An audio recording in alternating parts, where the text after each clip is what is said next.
너는 결단하라. 주저하거나 머무를 시간이 없다. 너는 그 자리에서 결단하라 하는 귀한 찬양, 우리 감사를 드립니다.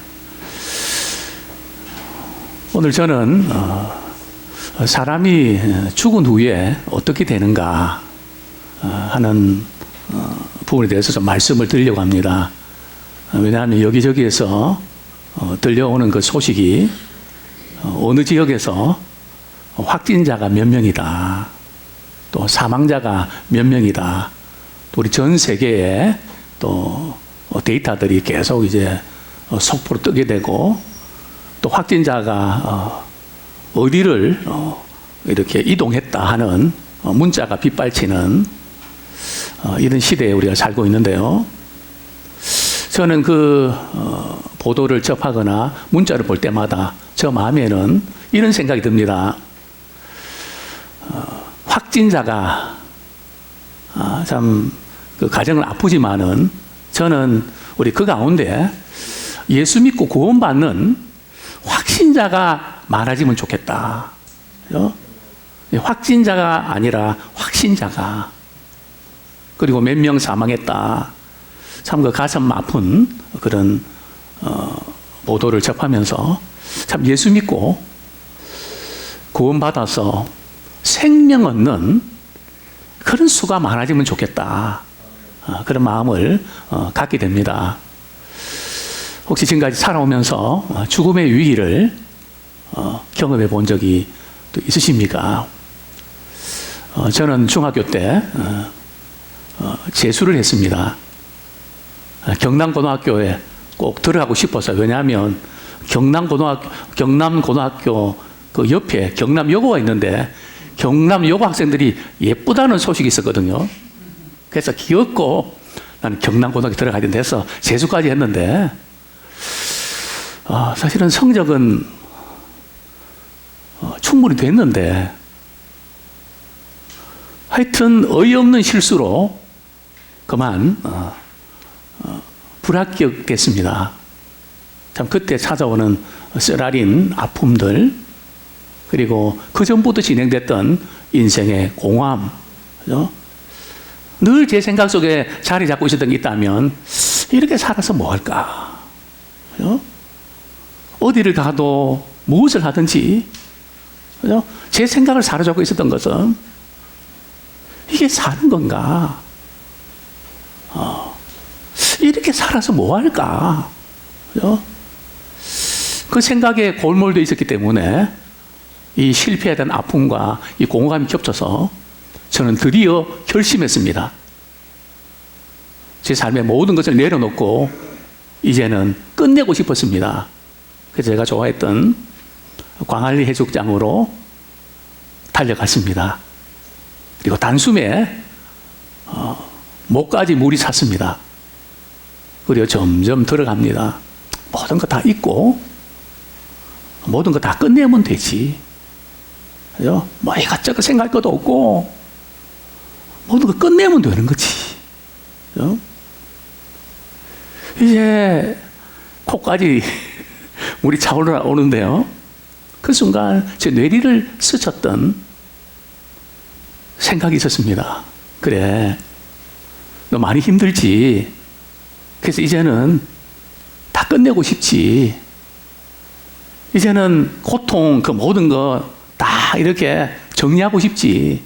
그런데 말이야, 너 이런다고 너 고통이 끝날 것 같아? 만약 이 고통이 계속된다면 어떻게 할래? 그 생각이 떠올랐습니다. 교회 가서 그렇게 많이 들었던 예수 안 믿고 죽으면 지옥 간다. 그 새빨간 거짓말이야. 그냥 사람이 약하니까 지옥 같은 거 만들어 놓고 믿으라고 하는 거지. 지옥이 어디 있어? 뭐 이런 생각이 들면서 아니야. 근데 진짜 가보니까 있으면 어떡할래? 네가 그거 확실히 네가 알 수 있어. 그러니까 자신도 없고요.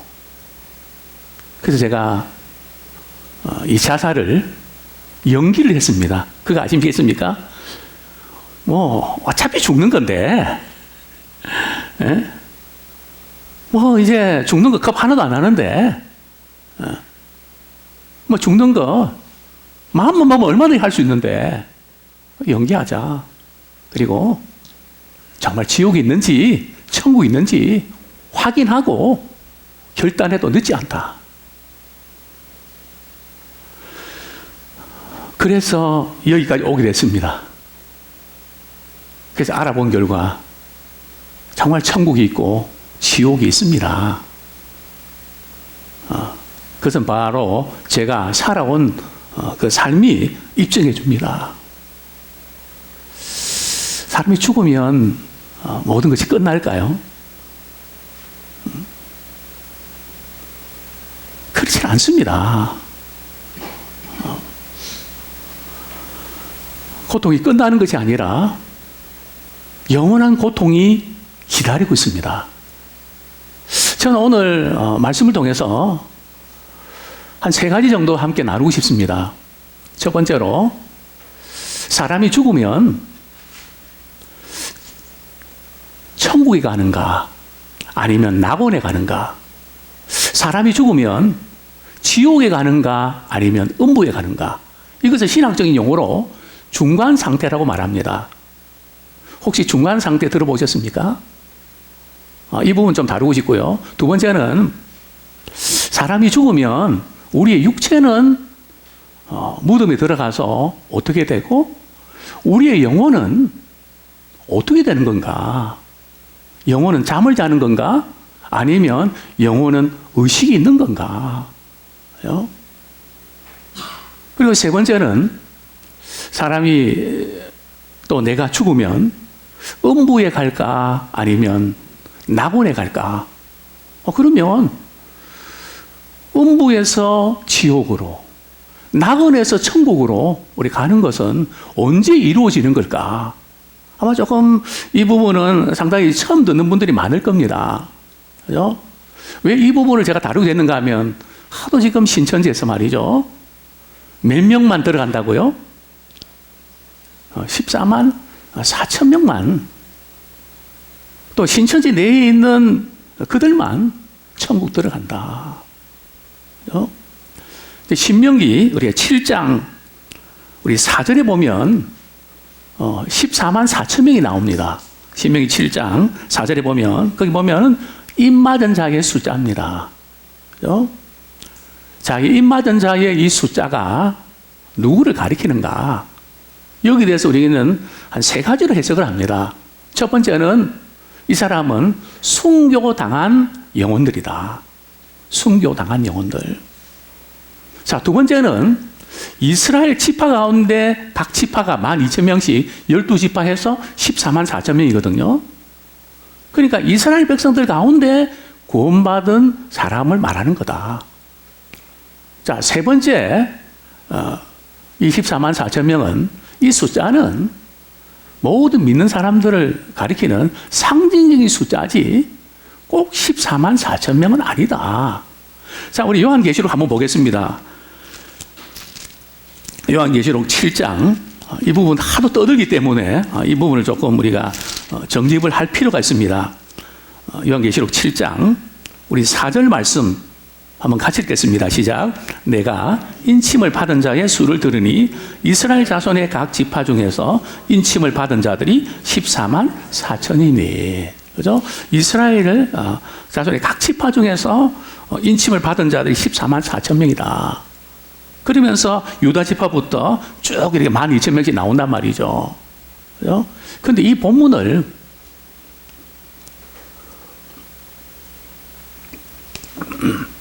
신천지에서는 죄송합니다. 어떻게 해석하는가 하면, 신천지 내에 14만 4천 명이 들어와야 된다. 지금 뭐 넘었다 그러죠. 그죠? 근데 14만 4천 명들 가운데 이제 알곡만 들어간다. 자, 근데 문제는요, 이들이 어떻게 천국을 가는가 하면, 예수님 다시 오실 때 순교당한 영혼 14만 4천 명의 영과 신천지에 있는 14만 4천 명의 육이 합의를 해서 천국에 들어간다는 겁니다. 이해하시겠습니까? 그죠? 즉 순교당한 영혼들 14만 4천 명, 그리고 신천지의 교도들 14만 4천 명의 육이 합의를 해서 천국에 간다는 거죠. 자, 그러면 궁금한 게 이만희 교주는 어떻게 됩니까? 그죠? 이만희 교주는 예수님이 재림하실 때 예수 그리스도의 영과 이만희 교주의 육이 합쳐서 그게 말이 되나요? 그래서 천국에 들어간다는 거죠. 정말 이게 말이 안 되는 이런 교리. 아주 기상천외한 그런 해석 아닙니까? 그죠? 그래서 14만 4천 명이 들어간다. 자, 그런데 그게 왜 성경적으로 문제가 많은지. 자, 그러면 구원받는 숫자가 14만 4천 명일까요? 우리 요한계시록 7장 9절 보겠습니다. 9절 10절 제가 읽어드리겠습니다. 일 후에 내가 보니 각 나라와 족속과 백성과 방언에서 아무도 능히 셀 수 없는 큰 무리가 나와 흰 옷을 입고 손에 종려가지를 들고 보좌 앞과 어린 양 앞에 서서 큰 소리로 외쳐 이르되 구원하심이 보좌에 앉으신 우리 하나님과 어린 양에게 있도다 하니. 이 보면은 아무도 능히 셀 수 없는 큰 무리가. 그죠? 자, 이제 문제는 예수님이 재림하시기 전에 이만희 총재가 아니고요, 교주가 죽으면 어떻게 될까요? 그럼 완전히 이게 교리 자체가 이게 완전히 사기로 밝혀지게 되죠. 왜요? 지금 합쳐져야 되거든요. 그죠? 그래서 지금 사람이 죽으면 어떻게 되는가 하는 이 문제를 지금 상황이 너무 급박하기 때문에 좀 이 말씀을 우리가 정리하면 좋겠습니다. 성경에 보면 죽지 않고 들림받은 믿음의 사람들이 좀 있죠. 그죠? 누가 있을까요? 그죠? 우리가 잘 아는 에녹이 있습니다. 그죠? 그죠? 에녹은 죽지 않고, 죽음을 보지 않고, 우리 하나님께 들림 받았습니다. 그죠? 또 예수님이 다시 오실 때, 언젠가는 예수님 다시 오시거든요. 분명히 예수님 다시 오실 날이 매우 가까운 것은 사실입니다. 그죠? 성경 전체를 볼 때, 종교적, 정치적, 모든 것을 감안해서 볼 때, 정말 예수님이 오실 날이 가까웠기 때문에 주저하거나 머뭇거릴 시간이 없고, 우리는 결단해야 됩니다. 우리는 거듭났는가? 그죠? 정말 나는 예수 믿고 하나님의 자녀로서 내 삶의 현장에서 살아내고 있는가? 이 부분을 우리가 점검을 우리 하셔야 되는데요. 예수님 다시 오시면 그 당시에 살아있는 사람이 있고 이전에 죽은 사람이 있을 겁니다. 그죠? 그러면 우리가 죽은 사람이 먼저 다시 부활할까요? 살아있는 사람이 변화되는 것이 먼저일까요? 어떻습니까? 우리 성경에 분명히 언급되어 있죠. 우리 데살로니가전서 4장 16절, 17절 우리 한번 확인하겠습니다. 데살로니가전서 4장 16절, 17절 제가 읽어드리겠습니다. 주께서 호령과 천사장의 소리와 하나님의 나팔 소리로, 마지막 7번째 나팔이죠. 나팔 소리로 친히 하늘로부터 강림하시리니 그리스도 안에서 어떤 사람이 먼저 일어난다고요? 죽은 자들이 먼저 일어나고. 즉 예수님 오실 때 살아있는 사람도 있거든요. 자, 그 다음 17절. 그 후에 우리 살아남은 자들도 그들과 함께 구름 속으로 끌려 올려 공중에서 주를 영접하게 하시리니 그리하여 우리가 항상 주와 함께 있으리라. 보면 살아있는 자들도 그 다음에 그 위에 이렇게 끌려 올라가 주님을 영접하는데요. 그러면 살아있는 사람들은 그냥 산채로 그냥 이렇게 올라가는 건가? 그렇게 우리가 오해할 수 있거든요. 우리 성경 말씀 한 구절 더 봅니다. 고린도전서 15장 51절 52절. 고린도전서 15장 51절 52절.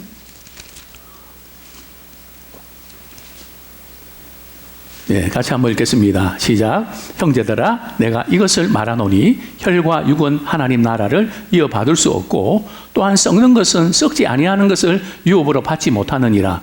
보라, 내가 너희에게 비밀을 말하노니 우리가 다 잠잘 것이 아니요 마지막 나팔에 순식간에 홀연히 다 변화되리니 나팔 소리가 나매 죽은 자들이 썩지 아니할 것으로 다시 살아나고 우리도 변화되리라.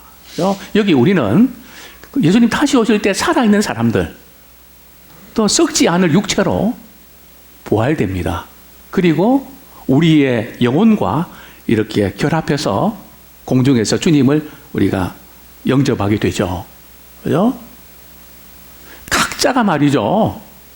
각자의 영혼과 육신이 변화되어서 하나가 되어서 주님 이렇게 맞아들이는 것이지, 다른 사람의 영과 말이죠. 다른 사람의 육체가 합쳐서 이 성경에 말이죠. 이런 법이 없습니다. 그죠? 근데 신천지는 이게 이상하게 말이죠. 이 부분들을 이렇게 교리를 펴나가는데요. 자, 먼저 제가 이렇게 말씀드렸던 혹시 중간 상태라는 단어를 들어보셨습니까? 그죠? 누구나 한 번은 죽습니다. 그죠? 죽은 후에는 뭐가 있다고요? 반드시 우리 행한 바에 따라서 심판이 있습니다. 이것은 누구도 피할 길이 없습니다. 그죠? 근데 죽음이 두 가지 종류가 있다는 거 아십니까? 첫 번째 죽음은 우리가 일반적으로 말하는 죽음. 그죠? 아무개가 돌아가셨대. 그 의미는 육체와 영혼이 분리된 상태를 죽음이라 그럽니다. 영혼이 떠나가시더라. 그죠? 육체와 영혼이 분리되는 그 상태. 그것이 우리가 첫 번째 죽음이죠. 자, 그 다음에 두 번째 죽음이 뭔지 아십니까? 그죠? 우리가 언젠가는 이렇게 다 죽었다가 신자든 불신자든 예수님 오실 때 다 살아납니다. 죽는 거로 끝나는 게 아니에요. 그죠? 다시 살아나서 그리스도의 심판대 앞에 서서 우리의 행한 대로 우리 심판받게 되는데, 그때 불신자들은 영원한 형벌을 받게 됩니다. 이때 죽음이 두 번째 죽음입니다. 그죠? 이게 참 영원한 죽음인데요. 그래서 이 중간 상태는 뭔가 하면 첫째 죽음과 둘째 죽음 그 사이. 그죠? 다시 말씀드리면 우리가 예수 믿고 또 어떤 분은 예수 믿지 않고 죽었습니다. 그죠? 그죠? 그리고 이제 우리가 다시 예수님 다시 오실 때까지 기간. 그죠? 즉 우리의 몸이 또 다시 부활하는 그 기간을 중간 상태라 그럽니다. 그죠? 자, 이 부분에서 조금 후에 제가 말씀드리겠지만은 천주교에서 연옥 문제를 끌고 옵니다. 그죠? 아주 이렇게 교묘하게 연옥이라고 하는 교리를 만들어내는데요. 참 이 부분을 바로 우리 중간 상태로 하는 거. 그죠? 그래서 우리가 성경 말씀 보면 사도 바울이 이런 고백을 했죠. 우리 빌립보서 1장 23절에 보면 내가 그 둘 사이에 끼었으니 차라리 세상을 떠나서 그리스도 함께 있는 것이 훨씬 더 좋은 일이라. 그죠? 참 사도 바울은 내가 주님 품에 안기는 것이 난 더 좋다는 거죠. 다만 내가 교회 우리 성도들이 해야 될 사명이 있고 내 역할이 있으니까 내가 이 사명 감당하는 거지, 내 개인으로만 생각한다면 차라리 내가 죽어서 주님과 함께 거하는 것이 훨씬 더 좋겠다. 이게 지금 사도 바울이 말하는 이 중간 상태를 말합니다. 그죠? 그러니까 중간 상태는 영혼이 잠들고 멈추는 것이 아니고요. 분명히 의식한다는 것을 볼 수 있는데 그 부분은 우리가 조금 이따가 우리 자세히 말씀드리겠습니다. 사람이 죽으면 지옥에 갑니까? 음부에 갑니까? 그죠? 사람이 죽으면 우편강도가 죽어서 낙원에 갔습니까? 천국에 갔습니까? 낙원에 갔습니다. 그러나 이전에 참 이 중간 상태에 대해서 성경적인 부분들을 우리가 이렇게 밝히 깨닫지 못할 때는 우리 같이 이렇게 우리가 보았죠. 그죠?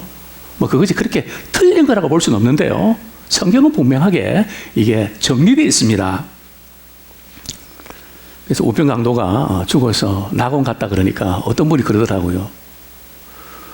우편 강도도 종로 5가에 갔다 왔습니까?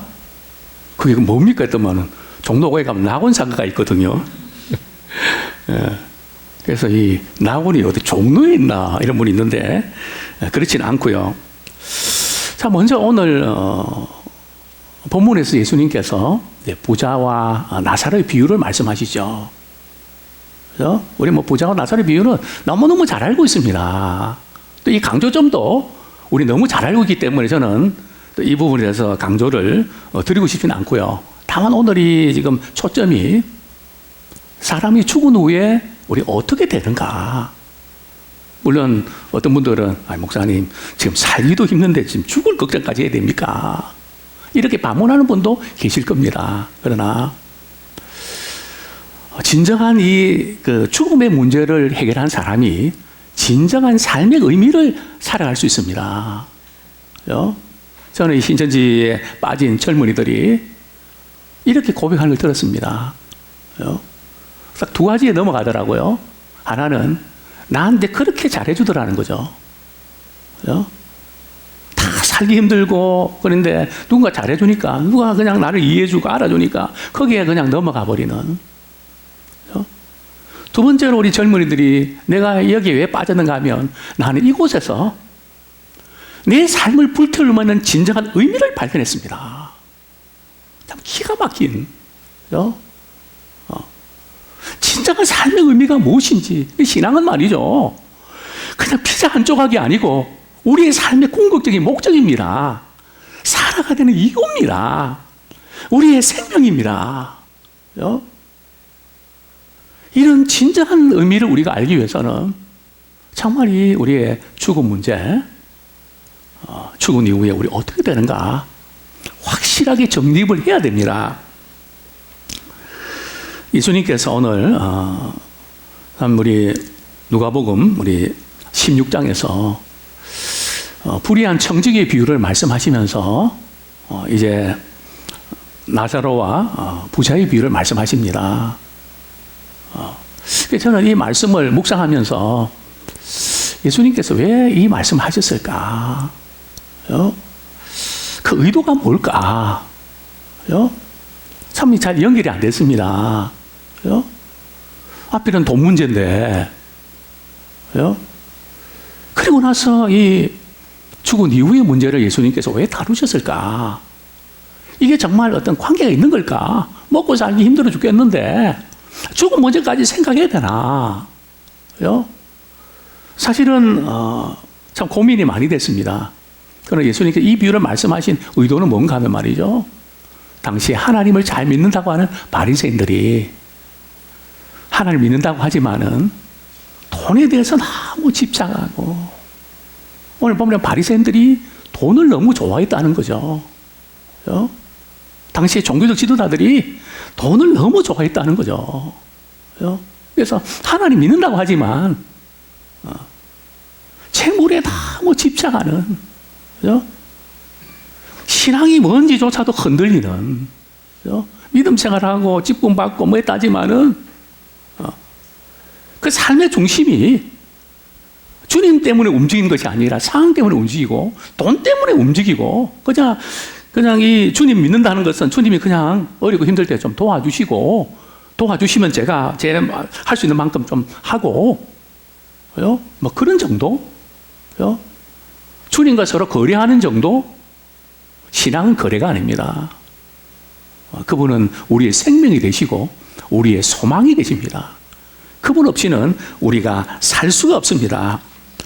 자, 오늘 본문에서 부자가 먼저 죽었을까요? 나사로가 먼저 죽었을까요? 아니면 동시에 죽었을까요? 답이라 어떤 것 같아? 누가 먼저 죽었을까?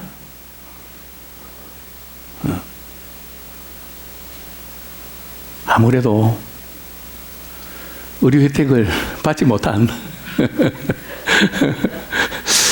좀 마스크도 부족한 그런 그 나라, 그런 우리 나사로가 먼저 죽었습니다. 나사로가 장례 치렀을까요? 성경에는 없습니다. 아마 공동묘지에 버려지지 않았을까요? 뭐 친척이 있나요? 관심 두는 사람이 있나요? 참 나사로는 거기다 몸에 병까지 얻어서 개가 말이죠. 그것도 개도 애완경이 아니고 이렇게 거리에 돌아다니는 그런 개들이 말이죠. 나사로의 그 상처를 말이죠. 핥는 그런 어떤 비참한 그런 삶을 살았습니다. 반면에 부자는요. 오늘 본문에 보면 그냥 잔치를 매일 했고요. 자색 옷 입고 왕들만 입고 고운 베옷을 입었는데 당시 고운 베옷은요 금무게보다 훨씬 더 비쌌다고 합니다. 또 대문도 원문에 보면요 그냥 뭐 이렇게 쪽문이 아니고 그 부자들이 사는 저택 말이죠. 그 높은 그런 그 문들 있지 않습니까? 그곳에서 살았습니다. 어쨌든 거지도 죽었고 부자도 죽었습니다. 자, 그런데 부자는 죽은 후에 어디를 갔을까요? 우리 본문 23절 제가 한번 보겠습니다. 누가복음 16장 23절. 부자는 죽어서 어디를 갔을까요? 23절. 그가 음부에서 고통 중에 눈을 들어 멀리 아브라함과 그의 품에 있는 나사로를 보고. 자, 이 부자는 죽어서 말이죠. 어디를 갔다고요? 음부에 갔습니다. 바로 이제 요 대목입니다. 또 나사로는 죽어서 어디로 갔을까요? 22절에 보면 거지가 죽어 천사들에게 받들려 아브라함의 품에 들어가고 부자도 죽어 장사되매. 그러니까 나사로는 어디에 들어갔다고요? 아브라함의 품에. 그죠? 근데 우리 유대인들도 그렇고 성경 전체적으로 볼 때 아브라함의 품은 어디냐? 우리가 낙원으로 우리가 봅니다. 그죠? 그러니까 이 나사로는 낙원에 들어갔고 부자는 음부에 들어간 것을 우리는 보게 됩니다. 여기서 우리가 조금 정리될 부분은 그럼 부자는 음부에 들어가고 가난한 사람은 낙원에 들어가는가? 그렇지는 않습니다. 부유함과 가난함이 천국에 들어가는 것을 좌우하는 것은 아닙니다. 그죠? 우리 천국에 들어가는 것은 돈 갖고도 못 갑니다. 뭐 잘생겨도 못 갑니다. 예쁜 옷을 입었다고 스펙을 쌓았다고 못 갑니다. 오직 어떻게 해요? 믿음으로만 가는 나라입니다. 그죠? 정말 그렇죠. 근데 오늘 이 본문에 보면 부자가 뭘 잘못했다는 것도 없습니다. 그죠? 뭐 잔치 많이 벌리고 엔조이 하면서 우리 가족들과 더불어서 참 편하게 잘 사는, 그죠? 뭐 이것이 전부입니다. 뭐 나사로는 해코지 했다든지 뭐 못된 짓 했다든지 그 언급도 노 코멘트입니다.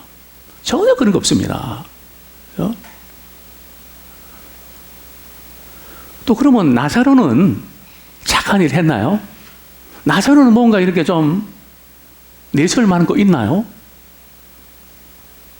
나사로에 대해서도 별로 성경은 뭐 공로를 이렇게 언급한 적도 없고 뭐 전혀 그런 것이 없습니다. 다만 우리는 추측할 수 있습니다. 나사로는 어디를 갔다고요? 낙원에 갔다 하는 거죠. 낙원에는 아무나 갑니까? 낙원은 제비 뽑아서 갑니까? 아니죠. 믿음으로 가는 나라죠. 분명히 나사로는 가난하고 힘들었지만 상황이 너무너무 어려웠지만 걔들도 말이죠. 인정해 주지 않았지만 그는 믿음이 있었습니다. 그리고 나사로는 이름의 뜻이 뭔지 아십니까? 나사로 이름 뜻이 뭐죠? 하나님이 도우셨다, 도우신다. 저기 나사로의 그 이름을 보면 그 나사로의 그 삶이 하나님을 의지하고 하나님의 도우심을 바라면서, 하나님 이런 상황 속에서 우리 하나님 도와주지 아니하시면 아무것도 할 수 없습니다. 그죠? 그분을 찾으며 그분을 의지하며 그분의 도우심을 구했던 것을 보게 됩니다. 그죠?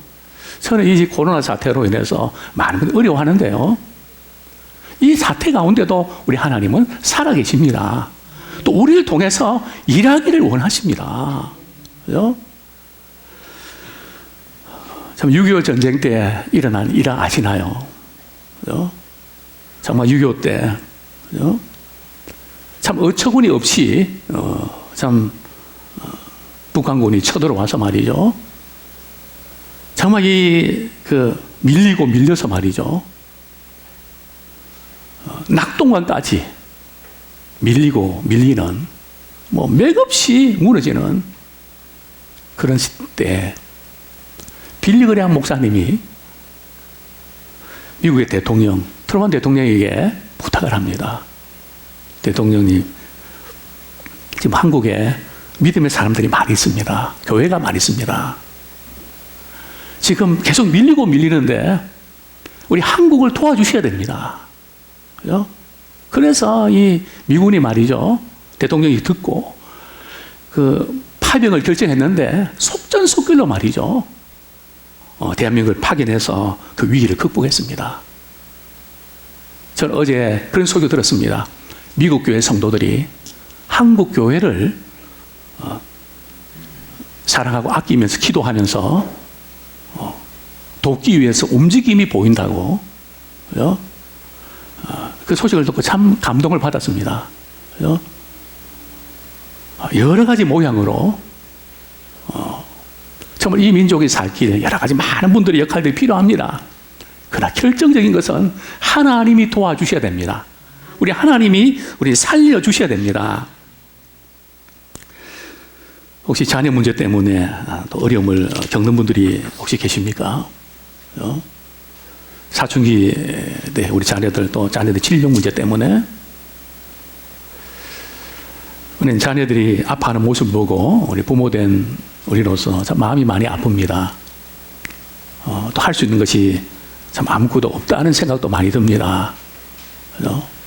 그때마다 우리가 기억이 될 것은 우리 부모된 우리 자녀들이 아파하고 힘든 모습을 보면서 우리는 참 안 됐다 하는 그거로 끝나지 마시고 하나님이 나를 보실 때 그 마음이라는 거예요. 즉 하나님께서는 때때로 우리 자녀들의 아픔을 통해서 부모된 우리를 만들어가길 원하십니다. 주님이 기뻐하신 모습으로 우리가 다듬어지기를 원하십니다. 그래서 우리가 주님 앞에 바로 서서 믿음의 중심을 잡으면 어느 순간에 자녀들의 문제가 해결되는 것을 보게 됩니다. 성경에도 보면 자녀가 아파서 귀신 들려서 고통당하는 많은 자녀들, 예수님께서는 그 자녀들의 병만 고쳐준 것이 아니란 말이죠. 그것을 통해서 부모님의 마음과 부모님의 신앙의 자세와 그것을 만들어 가시는, 그것을 많이 보게 됩니다. 아무쪼록 우리 자녀들이 그 아픔을 통해서 우리가 주님 앞에 변화받는 저희들 되기 원합니다. 자, 두 번째로 우리가 다루고 싶은 것은, 시간이 많이 갔네요. 네. 사람이 죽으면 우리 육체와 영혼은 어떻게 될까요? 사람이 죽으면 육체와 영혼은 어떻게 될까요? 네. 우리가 육체는 죽으면 어디로 갑니까? 무덤에 들어가서 또 화장해서 우리가 흙으로 돌아갑니다. 우리 전도서에서 이렇게 말씀하고 있죠. 전도서 3장 20절 21절, 다 흙으로 말미암았으므로 다 흙으로 돌아가나니 다 한 곳으로 가거니와 인생들의 혼은 위로 올라가고 짐승의 혼은 아래고 땅으로 내려가는 줄을 누가 알랴. 짐승들이 혼은 말이죠, 짐승들이 죽으면서 끝납니다. 근데 사람의 그 영혼은 말이죠, 죽는다고 해서 끝나는 게 아니라는 거예요. 그죠? 정해진 곳이 있다는 거죠. 그죠? 그래서 우리는 사람이 죽으면 뭐라고 이야기합니까? 아무개가 돌아가셨다. 돌아갈 곳이 있다는 거죠. 우리 요한계시록 6장 10절에 보면 그리스도와 함께 교제하는 영혼들이 있습니다. 신자들의 영혼이 이렇게 그분을 찬양합니다. 큰 소리로 불러 이르되 거룩하고 참되신 대주세요. 땅에 거하는 자들을 심판하여 우리 피를 갚아주지 아니하시기를 어느 때까지 하시려나이까 하니. 주님을 찬양하는. 그래서 우리 부자는 말이죠, 음부에서 고통을 당합니다. 우리 죽으면 끝나는 게 아니고 말이죠, 우리 음부로 가서 거기서 고통 중에 말이죠, 얼마나 고통당하는지 목이 막 타오르고 말이죠, 저 멀리 말이죠 나사로가 보이는데 아브라함에게 말이죠 물 한 방울 떨어뜨려서 목 좀 적셔달라고, 미치겠다고. 사람이 죽는다고 자살한다고 끝나는 것이 아니라 음부에서 고통을 당하는, 육체는 죽지만 우리 영혼은 의식이 있다는 겁니다. 또 이 나사로는 아브라함 품에서 말이죠, 또 그리스도와 더불어 깊이 풍성한 교제를 나누면서 또 찬양 드리는 모습을 보게 됩니다. 우리 한 가지만 더 말씀드리고 말씀을 정리하겠습니다. 우리 천주교에서는 이 중간 상대를 이제 음부로 연결을 시킵니다. 뭐 이런 거죠. 사람이 죽었는데 믿음이 애매하다는 거죠. 믿음이 좋은 것도 아니고 없는 것도 아니고, 그죠? 그래서 그들은 정결치 못한 영혼이라 그럽니다. 그죠? 이런 영혼들은 이제 후손들이 돌아가실 때 막 그냥 기도하고, 그죠? 또 물질도 바치고 착한 일도 하고 이러면, 그죠? 그 공적으로 인해서 음부에 있던 사람이 어디로 간다고요? 낙원으로 갈 수 있다는 거죠. 듣기는 되게 좋아 보이죠, 그죠? 예? 그러나 성경은 우리 이 세상에 사는 동안에 예수님을 믿었느냐 안 믿었느냐 그것으로 결정이 납니다. 그죠? 중간 상태에서 바뀌는 법이 없습니다. 이것은 성경에 근거하지 않은 잘못된 교리입니다. 그죠? 연옥에서 불과 고통이 정화되는 것이 아니고요, 오직 우리는 예수 피로 말미암아 우리의 죄가 깨끗해집니다.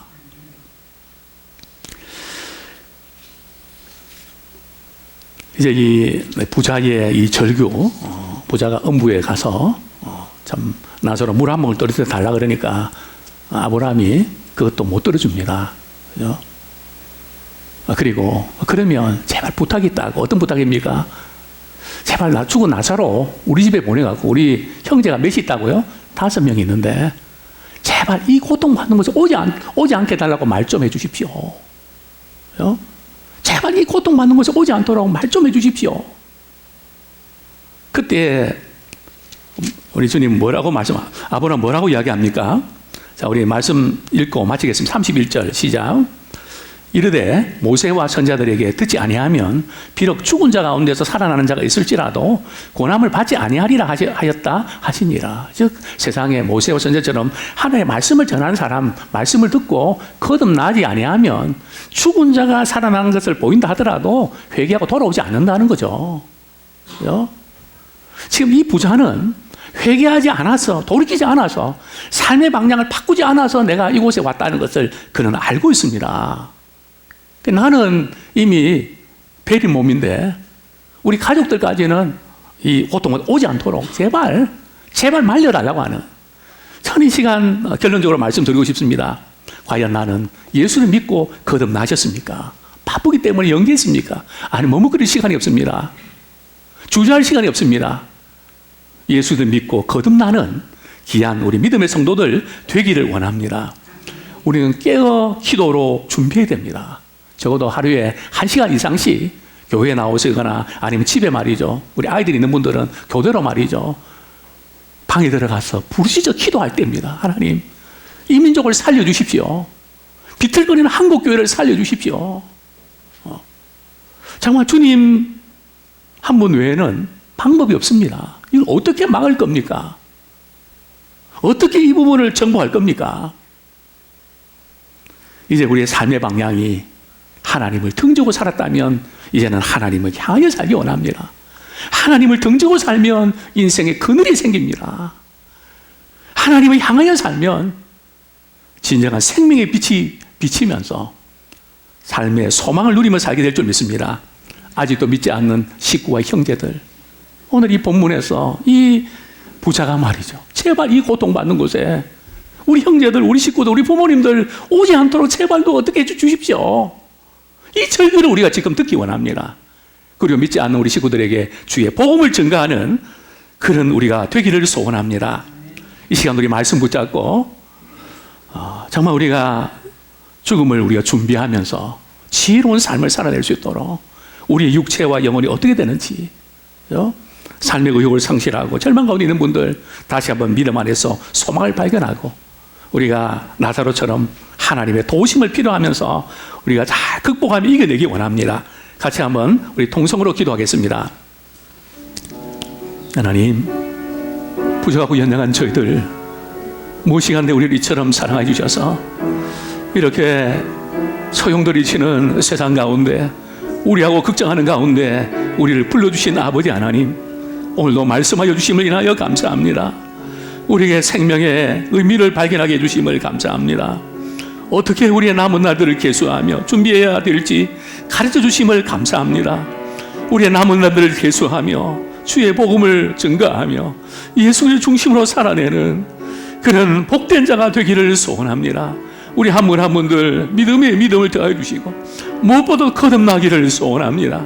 삶의 중심이 잘 잡혔기를 소원합니다. 아버지 하나님께 영광 돌려드리며 정말 주님 앞에 언젠가 설 텐데 잘했다 칭찬받는 믿음의 사람 되게 하여 주옵소서. 위로가 필요합니다. 소망이 필요합니다. 주님께서는 우리를 불러 부르셔서 우리를 사용하기 원하시는데 주님 우리를 써주옵소서. 이 백성을 위로하게 하여 주옵소서. 소망을 불어넣게 하여 주옵소서. 살아계신 주님을 전하게 하여 주옵소서. 예수님의 이름으로 기도드립니다. 아멘. 우리 다 같이 일어나셔서 우리 마지막 찬양 우리 드리겠습니다.